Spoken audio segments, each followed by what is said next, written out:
అందరికీ నమస్కారం. ఈరోజు కథని రచించినది శ్రీగారు.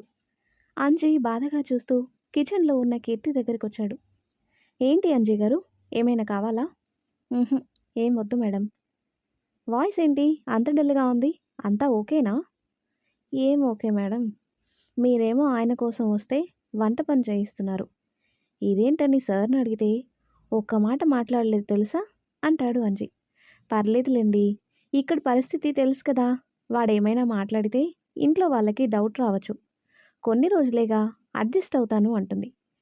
లేదు మేడం, మీరు ఇలా కాంప్రమైజ్ అవ్వటం ఏం బాలేదు.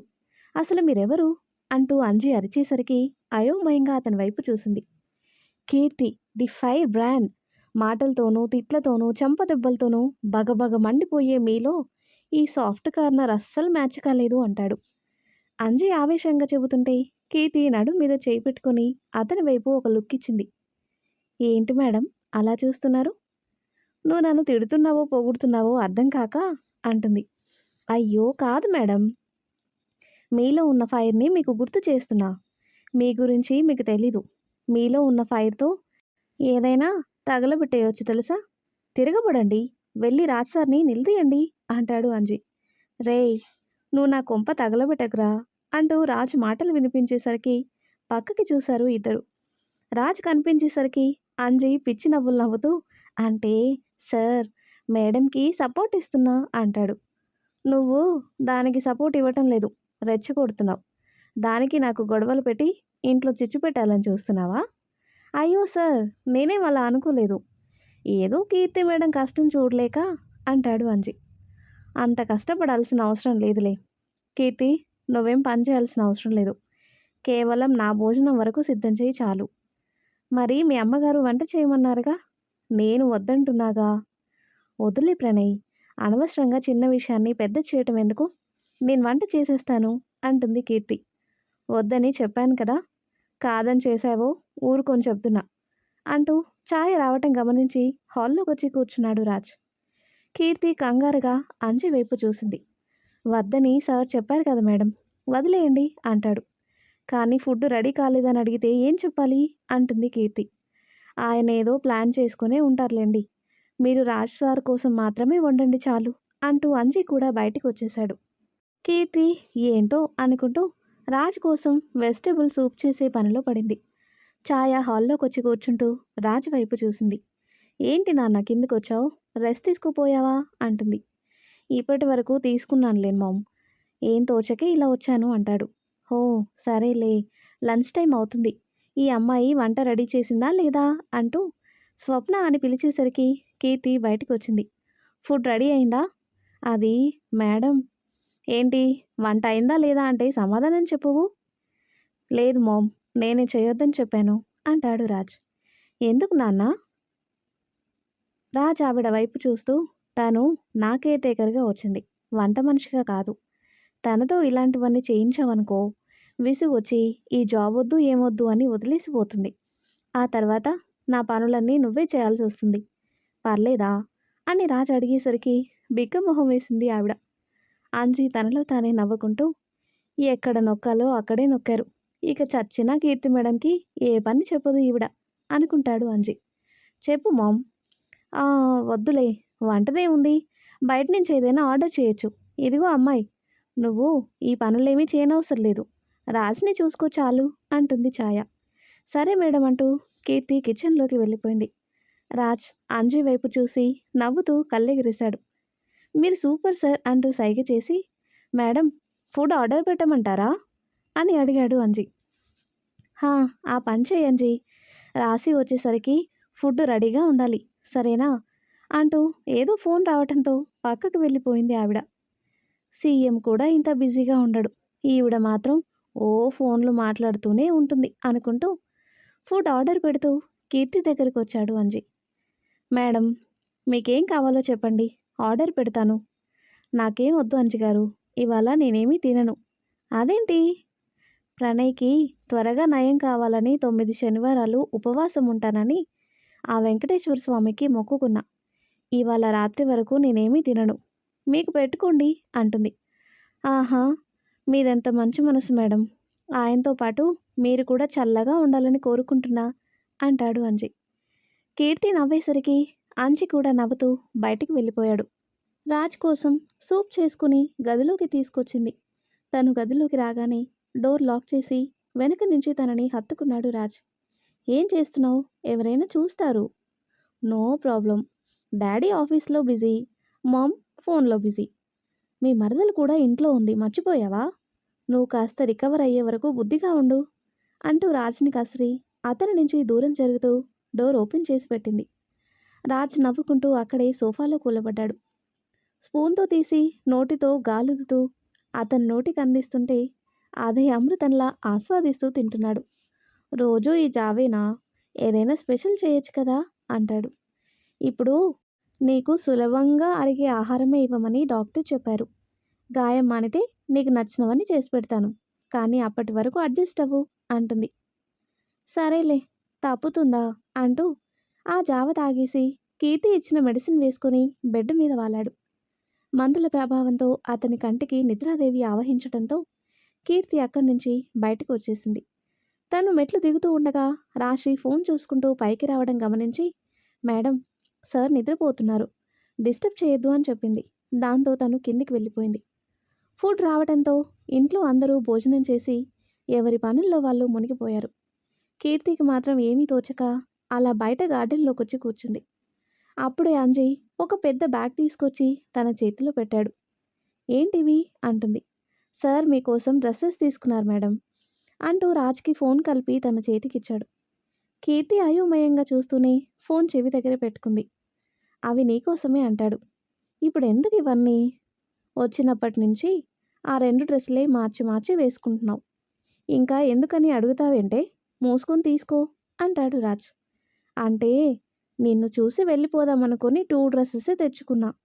నాకు తెలియదు కదా ఇక్కడే ఉండాల్సి వస్తుందని. పర్లేదులే, నిన్ను లంగావోణిలో చూసి చాలా రోజులైంది. సాయంత్రం ఒకసారి కట్టుకోవే అంటాడు. ఎందుకు అంటుంది. నిన్ను ముట్టుకునే ఛాన్స్ ఎలాగో ఇవ్వవు, కనీసం కల్లారా చూసుకుంటాను అంటాడు.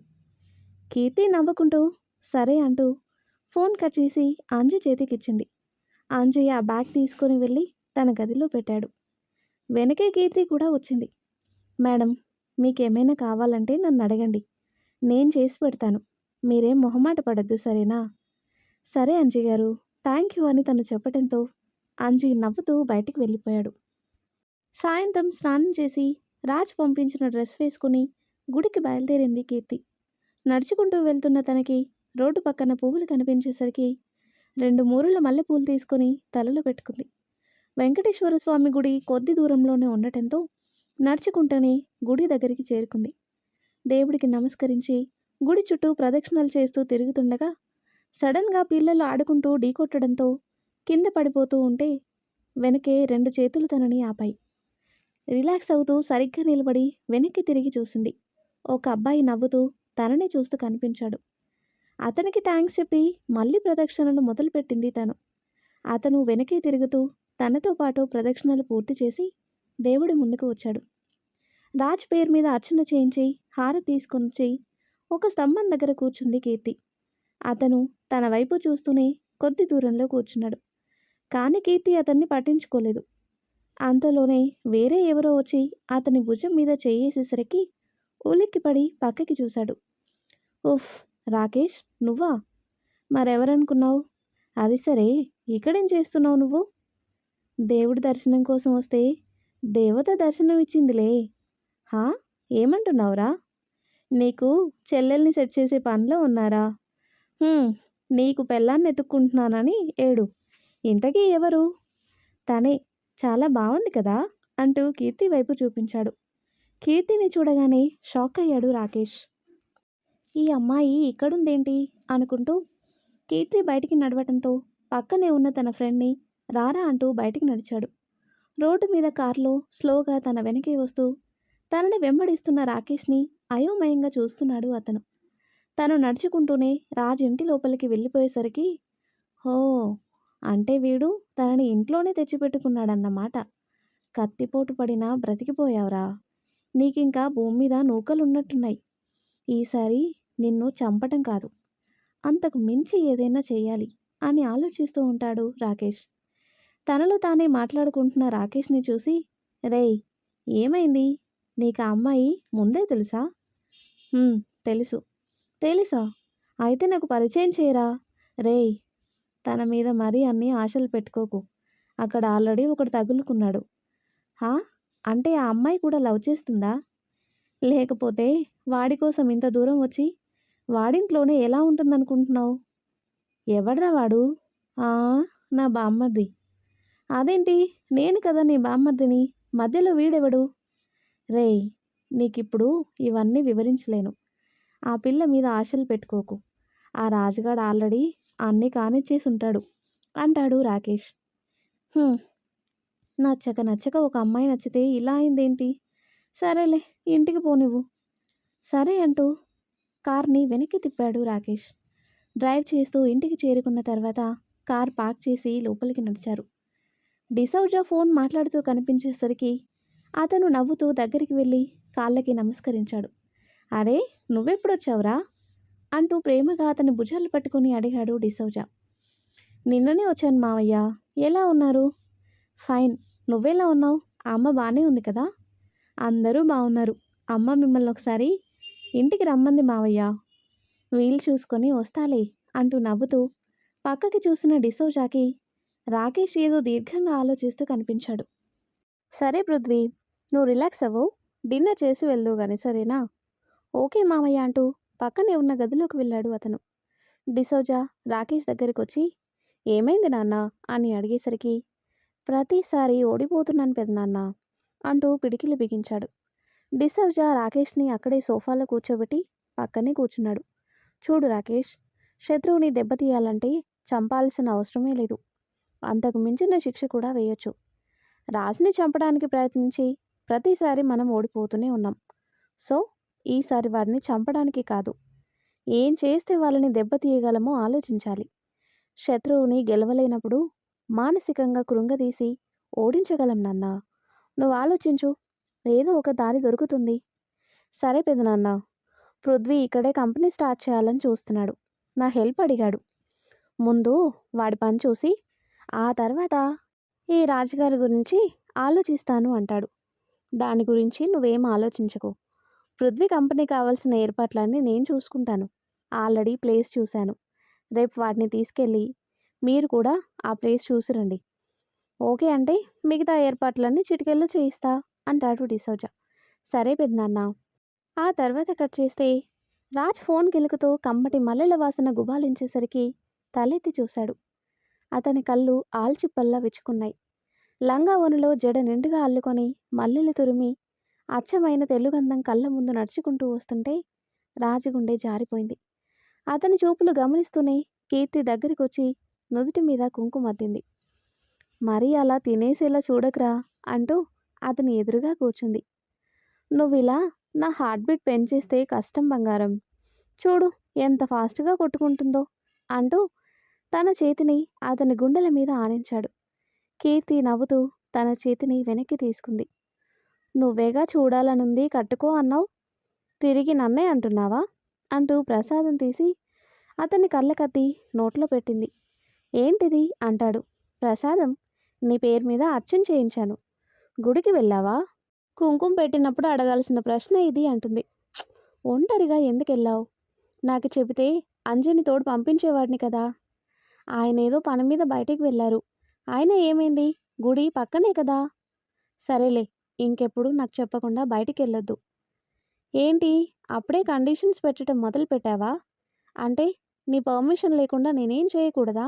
అంటుంది కీర్తి. "నేను అలా అనలేదే తల్లి. ఇక్కడ నీకు ఏదీ సరిగ్గా తెలీదు కదా, అందుకే అన్నాను. ప్రతిదానికి నానా అర్థాలు తీస్తావేంటి?" ఇంతలో బావా అంటూ రాశి పిలుపు వినిపించేసరికి కీర్తి పైకి లేచి దూరంగా నిలబడింది. రాజ్ గది దగ్గరికొచ్చి నవ్వుతూ అతని పక్కనే సెటిల్ అయింది రాశి. "ఏంటి బావా, బోర్ కొడుతుందా? ఉండు, నీ కొన్ని ఫొటోస్ చూపిస్తాను" అంటూ తన మొబైల్ ఓపెన్ చేసి తన కాలేజ్ ఫొటోస్ చూపిస్తుంది రాశి. రాజు ఓరగా కీర్తి వైపు చూశాడు. మూతి ముడుచుకుని బయటికి వెళ్ళిపోయింది తను. రాజు తనలో తానే నవ్వుకుంటూ రాశి చెబుతున్న కబుర్లు వింటున్నాడు. కాసేపటికి అతని మొహం చూసి, "ఏంటి బావా, ఇవి కూడా బోర్‌గా ఉన్నాయా? పోనీ ఏదైనా మూవీ చూద్దామా? సరే పెట్టు అంటాడు. రాశి నవ్వుతూ ఆ గదిలో ఉన్న టీవీ ఆన్ చేసి మూవీ ప్లే చేసింది. ఇంగ్లీష్ సబ్‌టైటిల్స్‌తో మూవీ మొదలైంది. అన్నీ కొత్త మొహాలే కనిపిస్తుంటే, "ఏ మూవీనే ఇది?" అని అడిగాడు రాజ్. "హర్రర్ మూవీ బావా! చాలా బావుంటుంది." చీకటి పడింది. "ఈ టైంలో ఈ మూవీస్ అవసరమా?" అంటాడు రాజ్. "ఏం బావా భయమేస్తుందా?" "నేనైతే అస్సలు భయపడను తెలుసా?" అంటుంది రాశి. "అచ్చా!